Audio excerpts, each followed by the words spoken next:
Hi, everyone, and thanks a lot for coming to my Earthfiles news broadcast Wednesday nights on YouTube.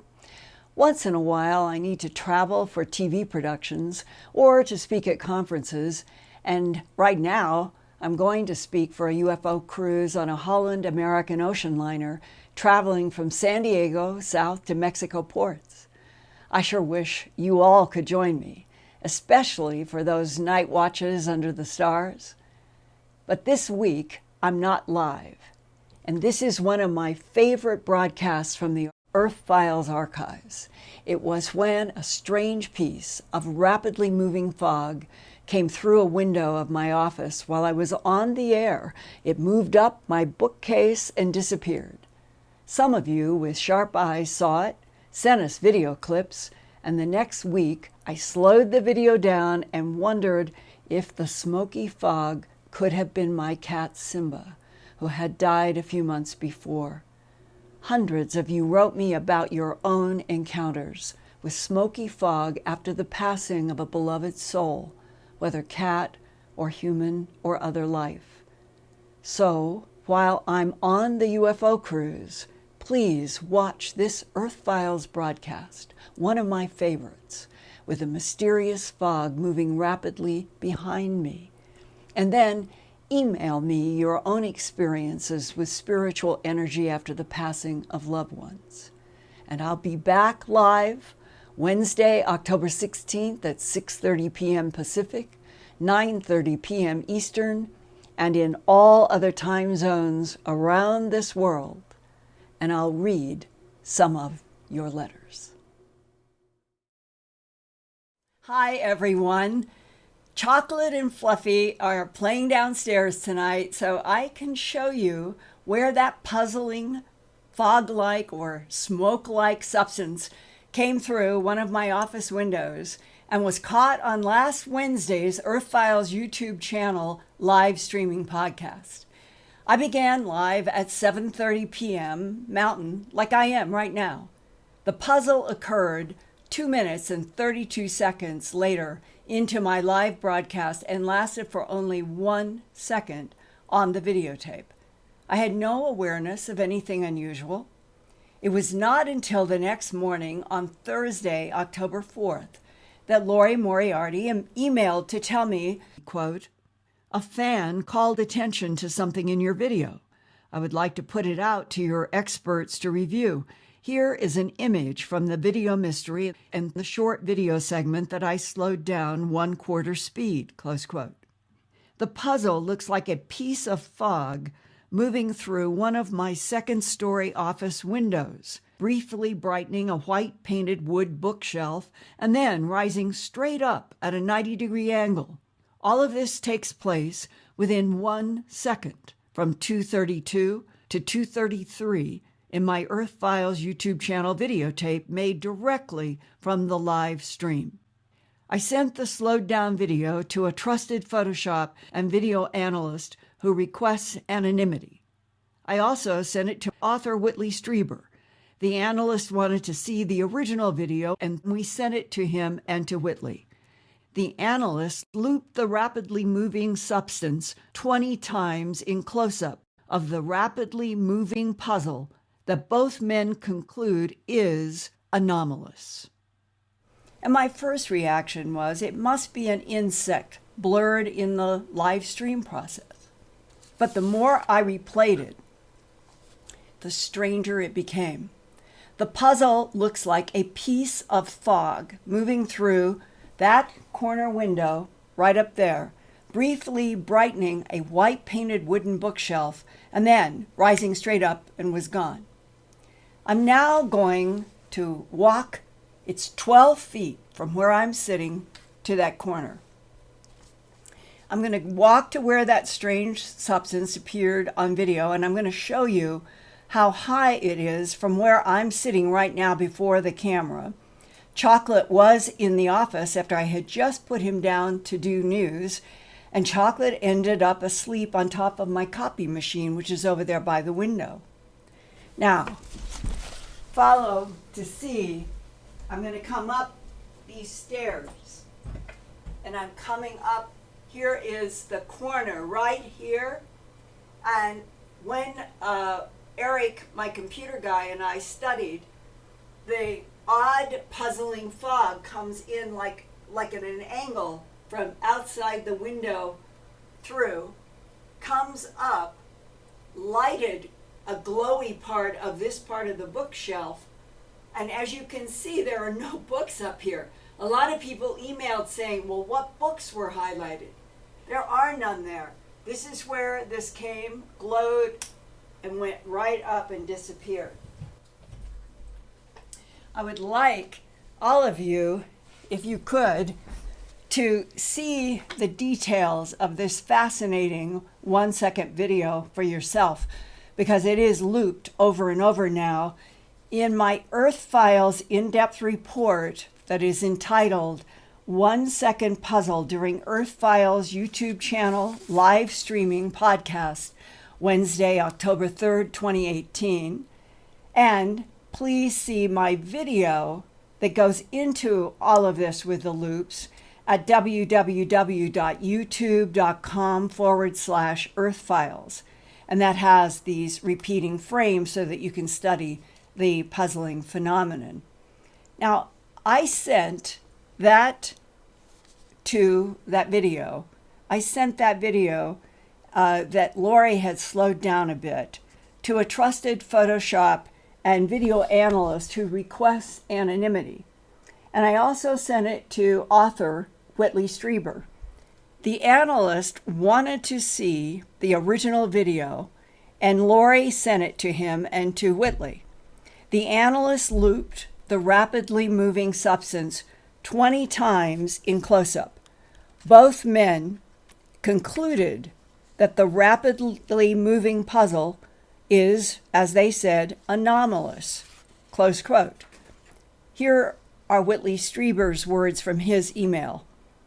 I've now looked at it a number of times, and it is clearly not an insect or a bat or anything remotely like that.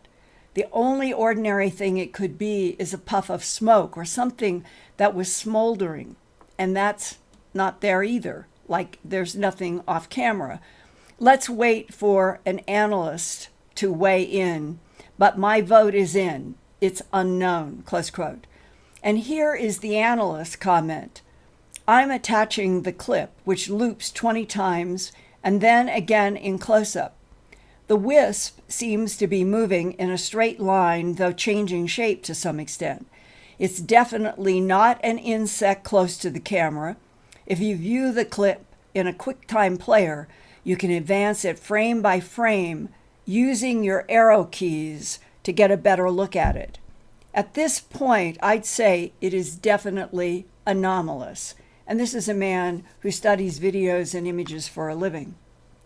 Now, people began to send me emails about their own experiences with fog-like substances. One came shortly after the broadcast from Cynthia in Prince Edward Island, Canada. Quote, "Oh my God, Linda, this looks very similar to something I saw go by right in front of me just this evening. At first I thought it was a trail of smoke, and I became a bit alarmed at what was smoking. But I didn't smell any smoke, and there was nothing in the room that could be smoking. I watched this go right by in front of me from right to left. It did not dissipate like smoke does. It just seemed to disappear." Here's an international email from Alexander in France. "Hi, Linda. About this phenomena you caught on tape. My first thought was, it looks like cigarette smoke, but it is moving way too quickly, and it comes with a spiral move. The smoke not only moves too quickly, but it seems to move by its own. All of it moves together like a ribbon, only to disappear at the end of its brief appearance. I have no idea what this is, but at first I was thinking it is an ethereal being or something from another dimension. Really strange. You got a visit from something, Linda." Now here is another international email from Denmark. Quote, "Hi, Linda, thanks for your fine work. The substance seen in the video was spiritual energy. I've seen this and other forms of energy all my life. Sometimes it is white, gray, or black. Sometimes our spiritual helpers or guides make us a visit. It's all a matter of energy vibration. Lower energies show up as dark with bad odors. Higher energy shows up in white colors like in your office and smell like flowers. Close quote. I got several emails from people who say that they are meditators or they work with people on trying to keep positive energies, and they all said the color of what appeared in your office was in the white scale, which everybody considered to be positive, which is interesting that there is at least a consensus among people who say they have seen things like this and that they are meditators. And here is a fascinating experience from Charles Hazard, who has allowed me to use his name, who lives in Tampa Bay, Florida region.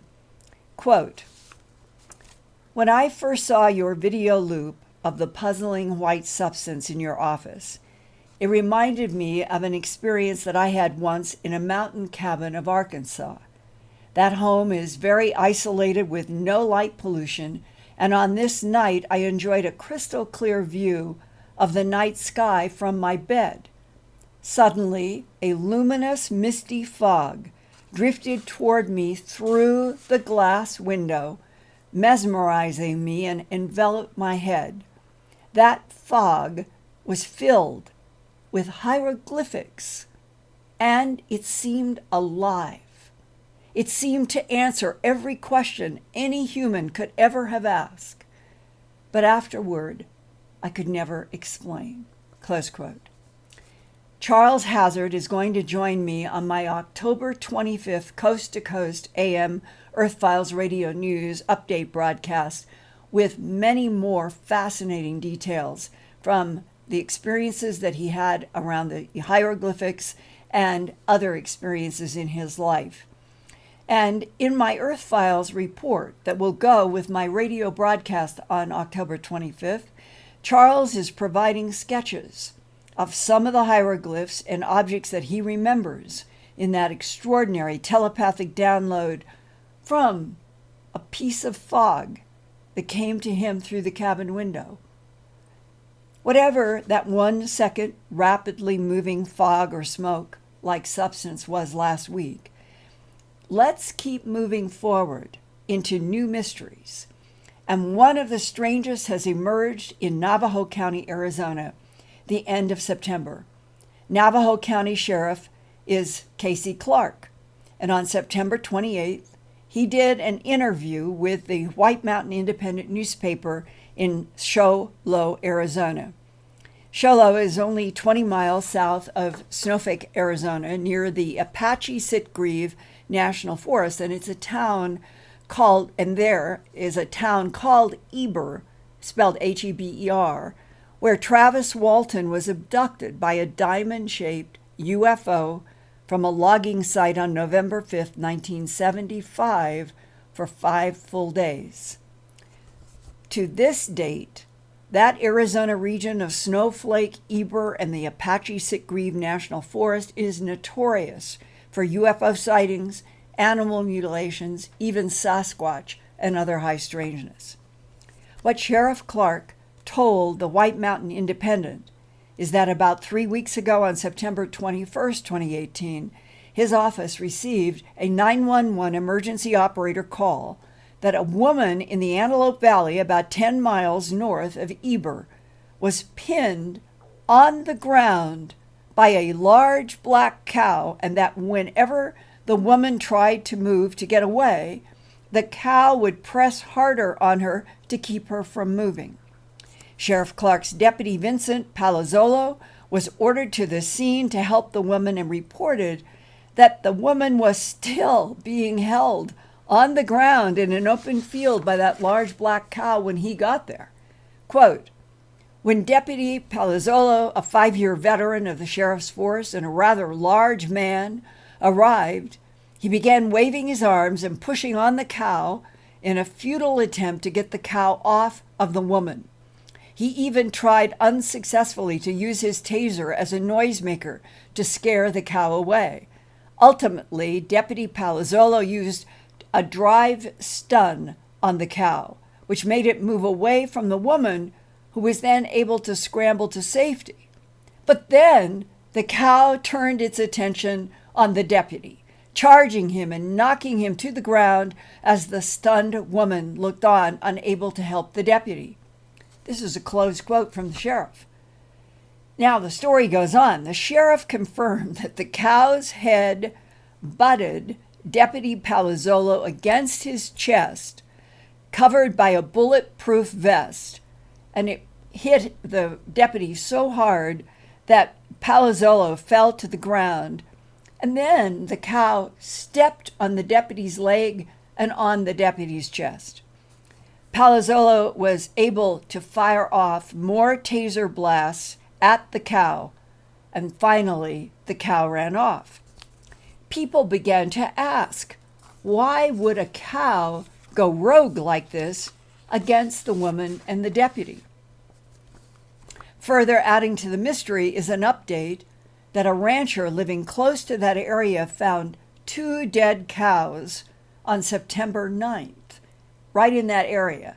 And since then, county officials have done toxicology reports on 24 cows that died recently in the forest near Eber. They think it's at least 24. As soon as I can learn what those toxicology reports say, I'll report at Earthfiles and here on my YouTube channel. Now, last week, I asked if any of you had had an out-of-body experience or experiences when you were a young child in which you were aware that you were splitting in two.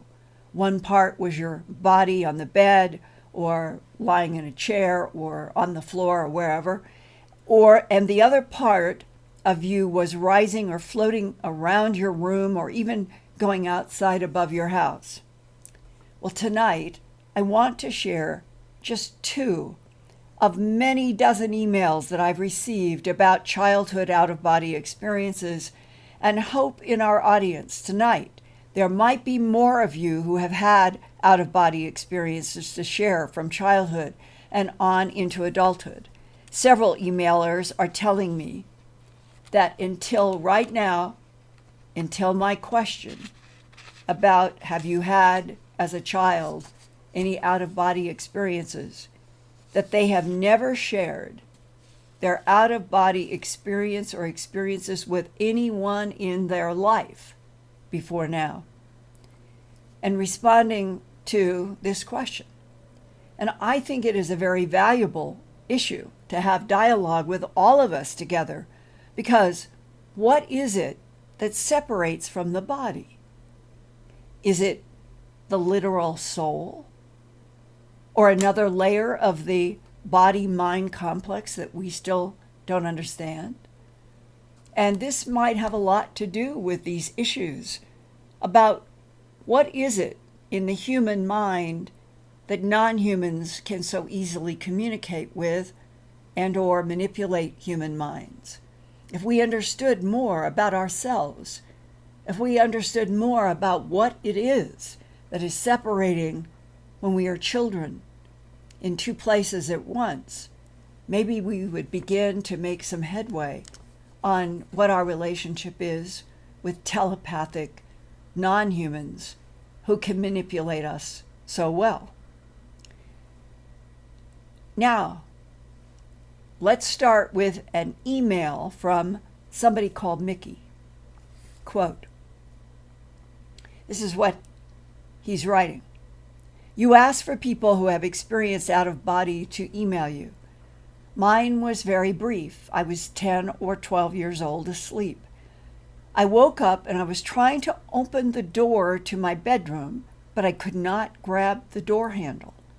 I began looking around and noticed a mirror on my left.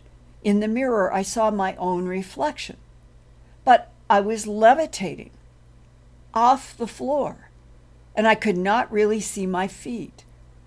I noticed my clock, which was facing the door. The time read 3:28 a.m. I then noticed my body asleep on the bed, and the instant that I saw my body, I felt myself being pulled back to it. As soon as I was back in my body, I sat up in bed scared. I ran, I turned the light on, and that's when I noticed the clock, which also read 3:28. But the face of the clock faced the door and was not visible from my bed. Since the time was the same as what I had seen in my out-of-body state just moments before, that was confirmation to me that I had really somehow left my body. Close quote. Another fascinating emailer said that when he was 5 years old in 1956 in Long Beach, California, that was his hometown, his parents had divorced a few years prior, and he lived with his mother and sister in a duplex. His out-of-body event began, quote, "As I lay on my back, asleep on my bed in my darkened bedroom, I suddenly felt myself as very light, and I realized I was lifting upward above my bed. The sensation was an effortless peace as I floated maybe 4 to 5 feet in the air. I then began floating across the room toward the doorway, and my body must have rotated from a face up, like facing the ceiling, to a down position, as I was looking at the approaching doorway in a normal perspective. And I was floating horizontally toward the door, now looking down and out instead of toward the ceiling. I was now on the other side of the bedroom. It was then that I turned around to look back toward the direction from which I had come. And there, upon my bed, lay my young body, bathed in a wide column of bright white light. It was accompanied by another thin column of radiant blue light, reaching all the way to the ceiling. There was a sparkly quality to the white light, and its diameter was about the width of my bed. The more narrow blue beam was approximately 1 to 2 feet in diameter. This scene I viewed of my body instantly frightened me. I realized I'm over here, but my body is over there. Whether out of sudden fear or whatever, I was immediately jolted back into my body, not sensing any passage of time having come from across the room. I awoke crying in the now dark bedroom, and the out-of-body experience ended. Close quote. And now I would like to share with you what happened to me when I went to bed in the ages of about 6 to 7. I would always lay down on my back with my head on the pillow, looking up at the ceiling. It was what my mom called a cottage cheese texture. I would wait for a special feeling, and then part of me would just start floating upward. I was completely aware of my Linda body still laying on the bed and pillow behind me, but this other part of me was rising, and I was looking forward to getting close to that cottage cheese ceiling, because I could see when I got close that there was this blue light like the color of the stripe on a neon tetra fish, kind of glowing, really bright, intense, turquoise, greenish blue. And I wanted, as I'm rising, I want to go and touch that blue light. I want to get into that blue light. I want to keep going so that I get closer and closer, and that I can literally go into this beautiful tetra blue light. Every single time I get close and I'm seeing the blue light, and a thought voice would come into my mind, no, danger. You cannot go safely beyond here. And I would always be immediately back in my child body, laying on the bed in the pillow. And then I'd go to sleep. It was like an exercise that something was having me do every night for a period of my childhood.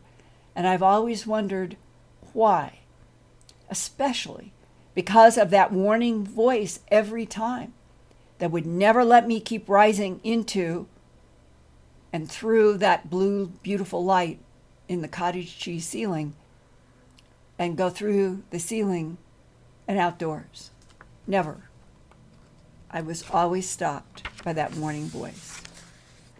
If any of you out there have insights about why some of us would receive warnings as children while others went further beyond their bedroom and some even outside over their neighborhood, I welcome your insights and more firsthand, out-of-body experiences from you, because I think this is one of the most interesting subjects to explore and have dialogue with you, and to see how many people are emailing me and saying they have never, not with their parents, not with their siblings, not with their husband, their wife, the children, their grandparents, not with anybody, that they have never shared their out-of-body experience or experiences until right now with this question in this dialogue that we have on Earthfiles YouTube channel Wednesday nights. So I think there's something important here. And maybe we're all going to be able to learn more from each other in this dialogue. So I really encourage those of you who are out there thinking, yes, I've had an out-of-body experience, and know that I won't give a full name or an exact location. So you can talk with me as you would in private, but I can share it with our big audience. And Lori, now let's go to what the current questions are from the audience tonight, probably ranging from the puzzling white fog smoke from last week to out of body to any other subjects. Great. Well, the first thing is, I think there was a couple of comments that you would need to clarify for your audience. The first thing is car lights. Oh, yes. People, and I don't think that they might not have seen the report. So could you explain why it can't be car lights? Yes. From the windows going about 300 to 500 feet, as big or bigger than a football field. It's all trees and cactus. It's a gulch. It's the wild gulch that goes up to the big Sandia crest that overlooks Albuquerque, which is right outside of this other window in my office. So it's all trees. I tried to take photographs going through the window, and I can take some of them. I just never could get it to, it was through the window. It just didn't look right. So I showed the looking up from the terrace up the 2 stories and put that arrow in my report at exactly where the bookshelf reaches the window. So there's an outside photo, and I can try again to see if there is some way that I can show that it's just wild forest out there, and that every other window, that window in the corner where I climbed up, it does not move. It's structural. That's just a glass, the horizontal glass. The pane over next to it, you can grab a hold and move it about 12 inches, and there's screen. The next window is structural, does not open. The next window, you can move a little bit. And it goes like this around the room. Every other pane is structural, doesn't move or anything. So that does not move, and none of those horizontals move. And right outside is the photo. For those of you who go to Earthfiles, go to my earthfiles.com report on this. And I don't think this photo is in the YouTube video. It's in my Earthfiles report. And you can see, looking up, it's about 20 feet from the ground up to that corner from outside. And then it's just gulch, forest, and cactus.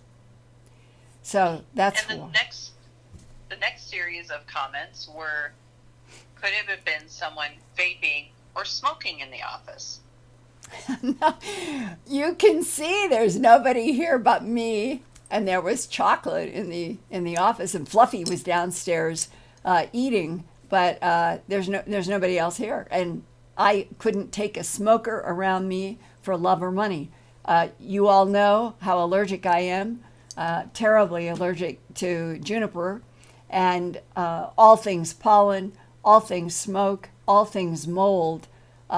If there was anybody, you can, if my brother were here, if anybody were smoking anywhere within 25, 30 feet of me, I'd be choking. That's how sensitive I am to it. Someone else wanted to know, did this have any effect on the cats? Well, Chocolate was in here right from the beginning, because remember that big, beautiful cat, I held him for you all to see, and it's also in the open. You can go and see this whole video at the Earthfiles YouTube channel, uncut, nothing. It's all there, and you can yourself watch the clock go to 2:32. And I've introduced Chocolate, and I've sat down here, and I've started doing news. I wasn't aware of anything, and I knew at one point that Chocolate knocked over the wastebasket, but for most of the show, he was asleep on my printer, which is about 10 feet from me over in another side of the office. And that meant to me that Chocolate, he wasn't upset or noticing anything. And I'm a sensitive person. I usually can feel things that are in a harmful, negative way, and I didn't feel anything at all. I was shocked. Remember, Lori? I was shocked when you sent me that email and said, look at that video, and you sent the one you did slow down. I was amazed. But I think people who have communicated with me from a meditation background or from an Eastern Indian religious background or Malaysian, I've had many emails from people who have said that where they live, what their dynamic is that people who have passed on, it could have been my father or my mother in some way, who knows how it would work. But the question that nobody can answer, let's say that there are other dimensional transports or transitions where people are that have passed on or in another dimension, and they can somehow come into this dimension, and then they might appear to us as smoke or fog. And I know that's been written about for centuries. And the question my left brain always has is, how would the physics work on this dimension of something coming from another dimension? Why would it even register as photons that we could see with our retina? That, I think, is a fascinating question. And it also goes to the out-of-body. How does the retina of the eye see what appears to be some other form of us out of body? These are all fascinating questions. If we knew more about all of this, we probably would have greater understanding of the phenomena that we call UFO. So, and someone else wants to know, there are lights in the window now, so what are they? From here. Well, if I had the, let's see, can I do that? Look at all these lights in here. Can you see all that? I got lights all over the ceiling. Does that help? I think so. Does that help you understand? They can let us know in chat. Yeah. See, and there's a light on the bookcase. Look at all these lights. I've got I've got tracks, 1, 2, 3 tracks of 12 lights in the ceiling. And then we have these floor. Now I'll never get the camera back. And then we have these, like there's a light on me that reflects. Let's see, here it is. Do you see that in the door? My head blocks it sometimes. See that? That's a light that's on me. That's right there. And then there's a light over there that is on the bookshelf. And then out across, down in that lower left, you can see that is a road, and it's good that that's happening, those red lights. That is a road called Tramway in Albuquerque. Comes in, it's a big angle. It's, It's almost a mile. You know how lights at night can look. It's a long way to that little section there where Tramway is. And having worked here now since 2013, and being in this office at all hours in late, and being around when there's no lights on, when I've shut the light off, there's no car lights that come in here. Those red taillights and white taillights back there in the corner, they are a long way away. Does that help? Yes, it looks like everyone in the chat gets it now. Okay. And then here are a few guesses I thought you'd want to hear. Could it be interdimensional beings? Seems like a ghost to me. Maybe someone doing remote viewing. Yeah. Someone said, I saw something similar in my kitchen last year. I'm sure it was a guardian angel, or at least I hope so. And someone else guessed that it was a jinn. Yeah, see now, all of us, myself included, we all need to study a whole lot more books coming to this from firsthand experience. What through history, where do we find descriptions of moving pieces of fog? For those of you who have watched it going over 20 times, it's really odd. It comes in, it's very dim, and then it seems to brighten and change shape, and it literally glows on a part of that top bookshelf. Let's see if I can get this back. There's the top bookshelf, and then goes up, and it all happens in 24 frames, 1 second. And when you watch it over and over and over again, several people in email use the same word. It seems deliberate, as if it's on some kind of program, observation, who knows. And I find this fascinating. I do not find this scary in any way. I would like to understand it a lot more. And so maybe we all need to study more about the jinn and the idea of people passing to another dimension, coming back, and coming in a fog or this translucent, smoky look that I know when in the 1800s, famous for the seances and the idea of the photos that have been taken by people sometimes monitoring a seance. And there will be whoever is the person leading the seance may be trying to make contact with somebody who has passed on for somebody else at the table. And they will have this white, gloppy material that will show up in photographs. It could be the same thing.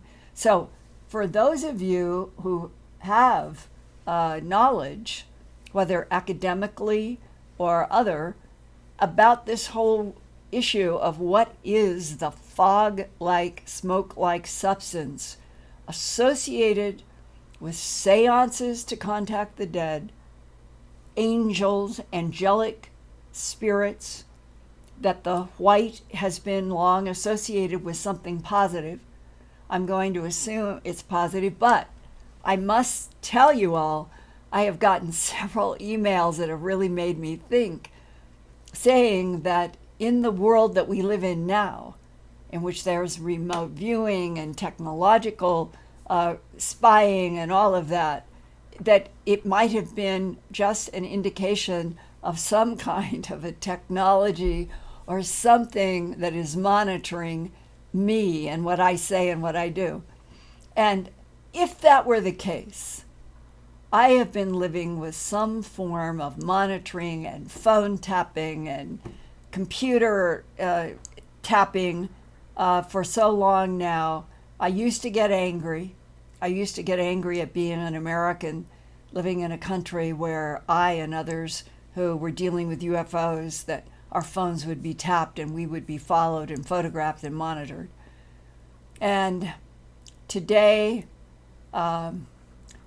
it's hard even to feel angry anymore. It's like that the world has changed so much, and that if we put our energy into that, we wouldn't have time to do investigations, which is what I want to keep doing. I'm working on some fascinating stories right now that I hope to share with you in the future. And so if it was monitoring, maybe somebody out there can show me what the technology is that would come in looking like smog or fog or smoke, and how would it monitor? If there are those of you who think it might relate to maybe my mom, my dad, a grandmother, somebody coming. This is another very interesting part of the emails I've been receiving. Got a whole file full. Several people who have had an experience with their, let's say, somebody coming through, a father, a mother, a grandmother, or something like that, that they all feel that when there is this, like you can see it, that it is protective. And so as we go forward, let's think in terms of high strangeness. Doesn't necessarily mean that it has to be spooky and scary. That high strangeness may be just a part of this universe we don't understand, and that we're trying to learn, and that there could be all kinds of things trying to protect us. And that if we begin to learn more, and we keep having these discussions, and maybe it will strengthen us, and maybe it will increase our ability to sense the positive protection that could be coming from technologies or coming from something that falls into that category of guardian angels and spiritual protection. So there's something about all of this that's happening that I think is extremely valuable, and I hope you all do too. Lori, what about another question? Somebody would like to know if you have had any synchronicities since this has happened.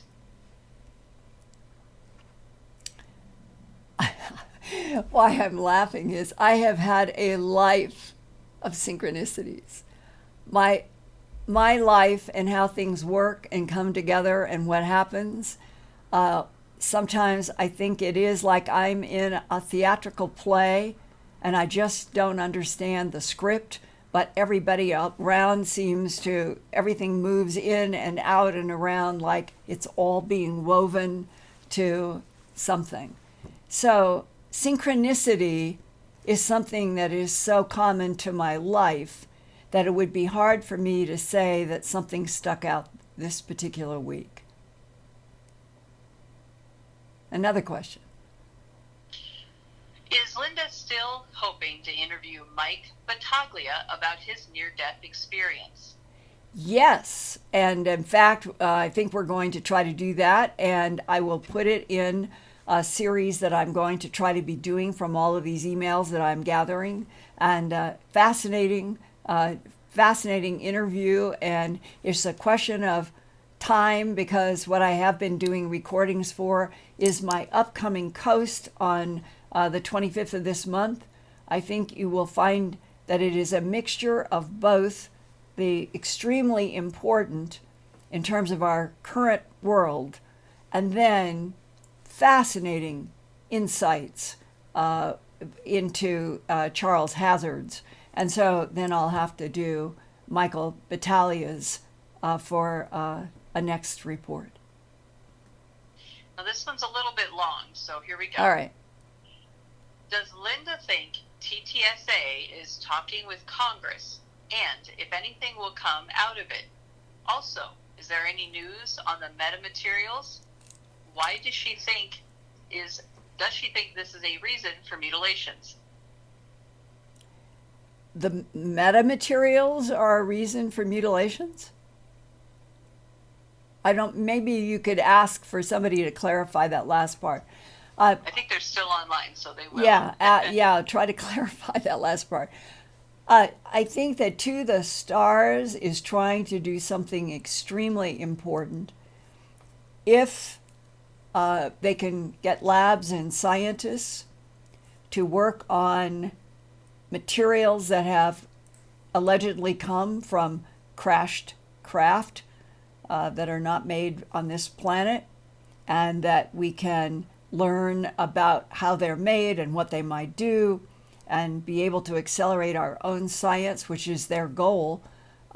It's definitely important, and I wish all the scientists and the people at To the Stars nothing but the best in their efforts to try to make this transition from what has been black world secrets to white world and execution. I really think this is important and hope that it succeeds. Now, have you got a clarification on that last part? Yes, it was a separate question. Why do you think? So it was, what do you believe the reason is for all of the recent mutilations? Oh, okay. But about the metamaterials. One of them that they have, I think, is so important. I hand delivered in San Diego to their offices of To the Stars, is the bismuth, magnesium, zinc layered, that you can read all about it at earthfiles.com. It's in my book, Glimpses of Other Realities, Volume 2. I have done, since 1996, I've done dozens and dozens and dozens of reports on radio and at Earthfiles about my efforts to find out what the bismuth, magnesium, zinc material is. And now To the Stars has the piece that I transferred to them, and they are going to be doing investigations. Hopefully, the science, as science keeps evolving in parallel track with materials that maybe we weren't able to do an investigation 20 years ago. It was 1996 when the bismuth, magnesium, zinc showed up in the mail to Art Bell, and Art called me and said, I want you to investigate this, and I've been trying to get to the bottom of it from 1996 now to 2018 and evolving. So the fact is that in 1996, when I called an exotic metals manufacturer, and I believe it was in New Jersey, that summer when we got this material was, the aluminum came in April of 1996, and then the bismuth, magnesium, zinc came a few weeks later, I think in May. So that's when I started in the summer of 1996, seriously trying to find out what was it made of, what could it do, and got in touch with this exotic metals manufacturer. And when I told him, by then we had gotten energy dispersive spectroscopy, and we had gotten the diameters, which were 1 to 4 microns in pure bismuth and 100 to 200 microns in a magnesium zinc that was mixed 97.6% magnesium and 2.4% zinc. And those were alternating layers like a torte cake. And when I asked the exotic metals manufacturer where or how or who could I go to that would work with magnesium zinc in one layer and pure bismuth in another, alternating? And he said, no one. You can't do that. Nobody can put bismuth and magnesium together. They will delaminate. They would never hold together. And there was nothing that was gluing, quote unquote, or holding together the layers. It was a nanotechnology that was happening at the atomic and molecular level of the layers. And so that set it apart right then. Well, all of the rest of the 90s into the 2000s, the people who said, well, we'll get Los Alamos or Sandia or somebody in Area 51 or somebody can make this. We'll just duplicate it and then we can study it. To all of my knowledge, no one anywhere on this planet has been able to duplicate the layered metal. So this is a very interesting material that hopefully now, with more advanced technologies, that To the Stars will be able to find out more and report it. I certainly hope so.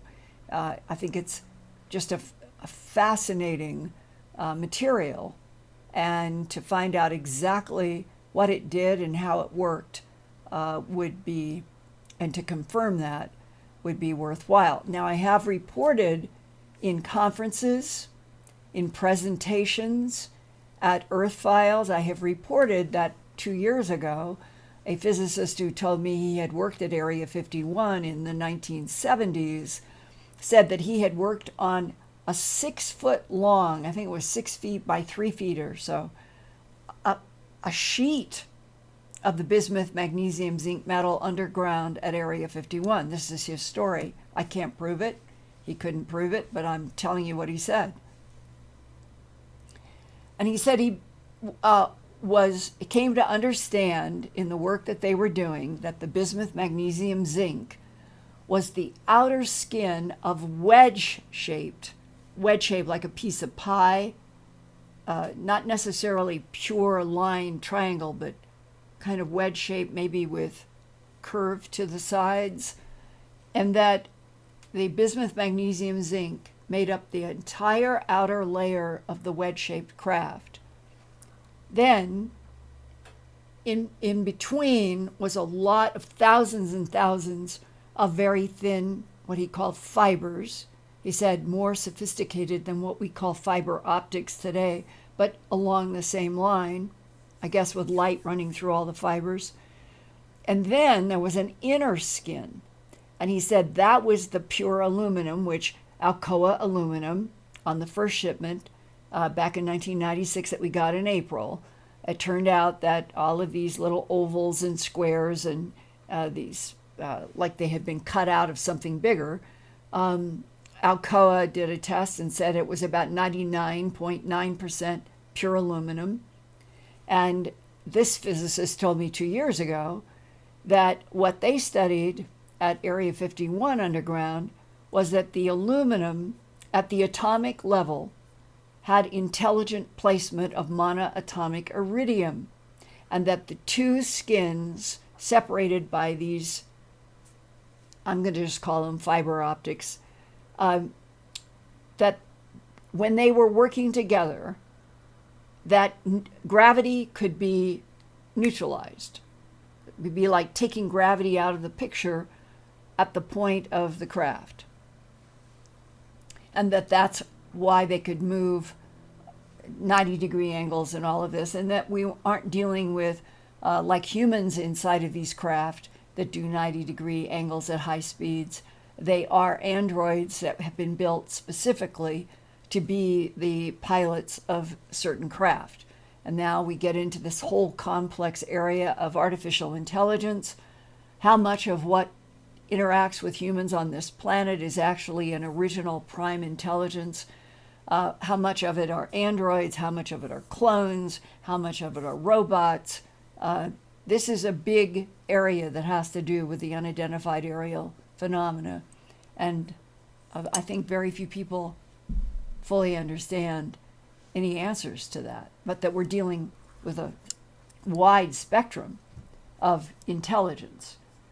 So that's where, no matter whether or not what the physicists told me was true or not, this would show you that at least there is a lot of complexity in these materials that were sent to Art Bell and me back in 1996. And the sender was an Army sergeant. He phoned me in Philadelphia, where I lived at the time. He never phoned Art. He phoned me because I was doing the investigations and the research. And he said, I remember that he said his name, but that I was never going to be able to use it. And I wrote it on a piece of paper, not expecting this phone call. And probably it wouldn't have mattered whether I had it or not. He said that he was heading off to Iraq. And this would have been 1996, that summer. And that he didn't know if he was going to return.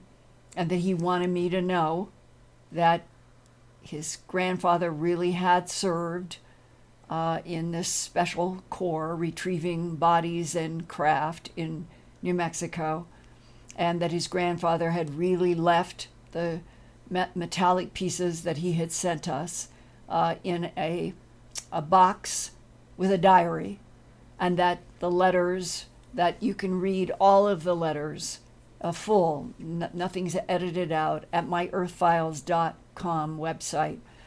You just do a search on the word bismuth and it'll come up everything that I've written about this, and you can see all of the letters that came with this fascinating layered metal that nobody has ever been able to duplicate, nobody fully understands, and that to the stars, this is one of the metal pieces that it's going to try to understand better with better lab and equipment than we had 20 years ago. So that's a positive. Now, mutilations. I've lived with trying to understand animal mutilations by, as law enforcement said back in 1979, creatures from outer space. And at first, I was nervous about it. I never felt really scared. What overwhelmed my nervousness was my curiosity and my desire to understand the facts and the truth. What could possibly be the reason that something from creatures from outer space, as law enforcement said, would be taking animals around the world, large and small, up beams of light, as some eyewitnesses have seen, or lowering in beams of light, meaning a technology we sure don't have demonstrated to us anywhere around the world by human technology. What are these beams? That many people, they won't stand in front of a camera and tell you that, but they will talk to me, talk to a few others, talk to a few sheriffs, if they've been in their, maybe their ranch house, and the dogs bark, and they go out and here's a beam of light that's coming down into a pasture. And they're either seeing an animal lowered and scares them, they won't go out at night, they wait until the sun is coming up, they go to where they saw the beam come down in their pasture and there's a mutilated cow. No blood, no tracks, because it's put down there. And it's already, the excisions on the animals then are clearly being done somewhere else before the animals are put back, which would explain why there are no struggle marks in the ground from hooves, why there's no fluid or blood on the ground or on the excisions. It's all happening someplace else, and the animals are being put back. Well, right there was, in my first deep discussion with Sheriff Tex Graves up in northern Colorado, and looking at his 266 color Polaroids of animals mutilated that he had taken himself from the beginning of the 70s, and I'm talking to him in September of 79. And he was the first, but he was not the only person in law enforcement who had the same question for me. Linda, why would the animals be returned to be found? And that is an excellent question. And that is a question that has haunted ranchers and law enforcement since the 60s, when at least public stories about animal mutilations without blood and the same excisions and no tracks began being reported in a variety of places. And they probably was going on back to the beginning of the 20th century. Why would the bodies be returned if the tissue and blood and fluids have already been taken? Why would they be returned? And now you get into this difficult area of agendas and the relationship with something that has been haunting this planet for millennia, that in the 60s was referred to as the alien presence or alien presences on our planet. If the alien presence or presences want us to know that something is there and that it can do anything it wants to, and there's nothing we can do to stop it, it's a form of intimidation. What would be the reason for intimidation without coming to us straightforwardly with a handshake and saying, we live on this planet too, and we need certain genetic material from the animals that are grown on the surface, and we'll make a deal with you, we'll do a trade? Why didn't something like that happen? If it's always been separate, if humanity has always been treated as something to manipulate, monitor, and harvest sperm and eggs from, what is the motive and the agenda of that which does the harvesting and the manipulation? In my third book, Glimpses of Other Realities, Volume 2, I have a section about floppy disk communication with a man who was working for the National Security Agency and another who was working for the Defense Intelligence Agency. In the book, I refer to them as the writers. And there was a period of time when the writers, through my colleague and friend Ray Boucher in Nebraska, a Protestant minister, and he also worked at the university in the graphics department. He was an intermediary between the intelligence analysts and me. And they wanted my book, Glimpses of Other Realities, Volume 1 is the book that they had first. And then I wrote about everything that happened in Glimpses Volume 2 4 years later. In their floppy disk first communication to me, there was one sentence that always has stuck with me. The non-human entities that we are dealing with are neither benign nor neutral.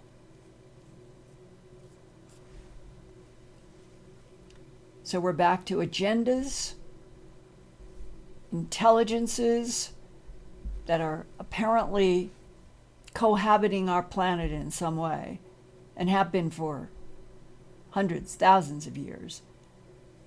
And we are the surface species that they choose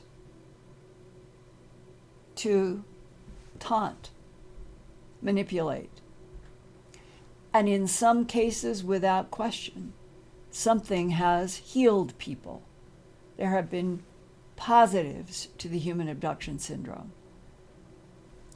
So it's mixed. It's mixed like so much that we struggle with as humans on Earth. We are mixed. The alien intelligences are mixed. But as Lynn Buchanan, the remote viewer, told John Burroughs and me on Phenomena Radio 3 years ago, that when they did remote viewing of life in the universe, they came up with this big mixture. But he said with great strength of conviction, we have allies.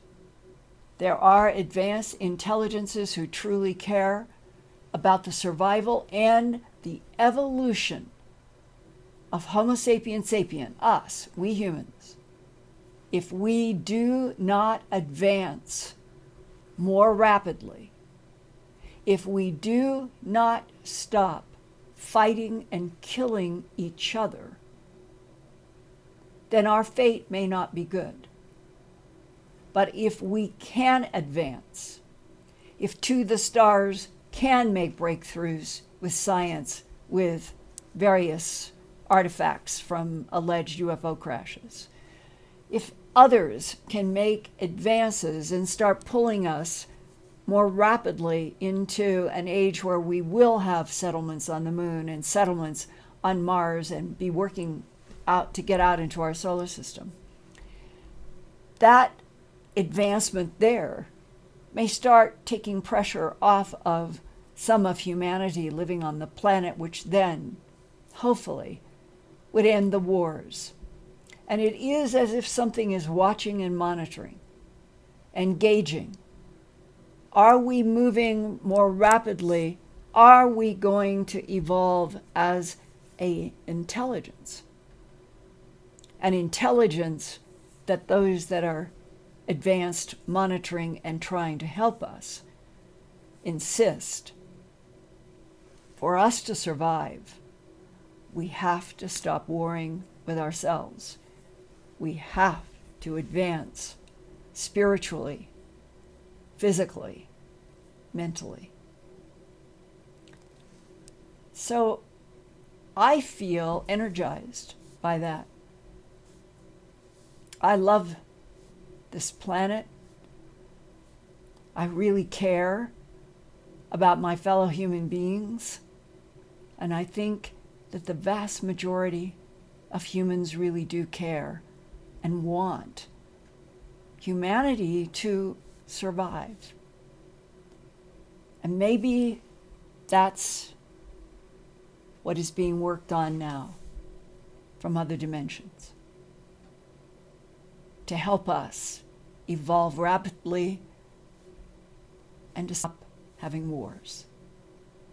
And on that note tonight, Lori, I'm going to close this session out with a hope to all of you that we can keep expanding this audience. Tell everybody that you know about these Wednesday get-togethers and these wonderful, wonderful email communications we're having and the social media through Lori, and that we are trying to expand our own sharings and knowledge in some of these subjects that are not talked about generally, and that maybe we can expand and keep expanding. Help me expand this dialogue that could be so important to everybody getting stronger, so that when that headline comes, we're not alone in the universe. Nobody's shocked. Nobody is afraid.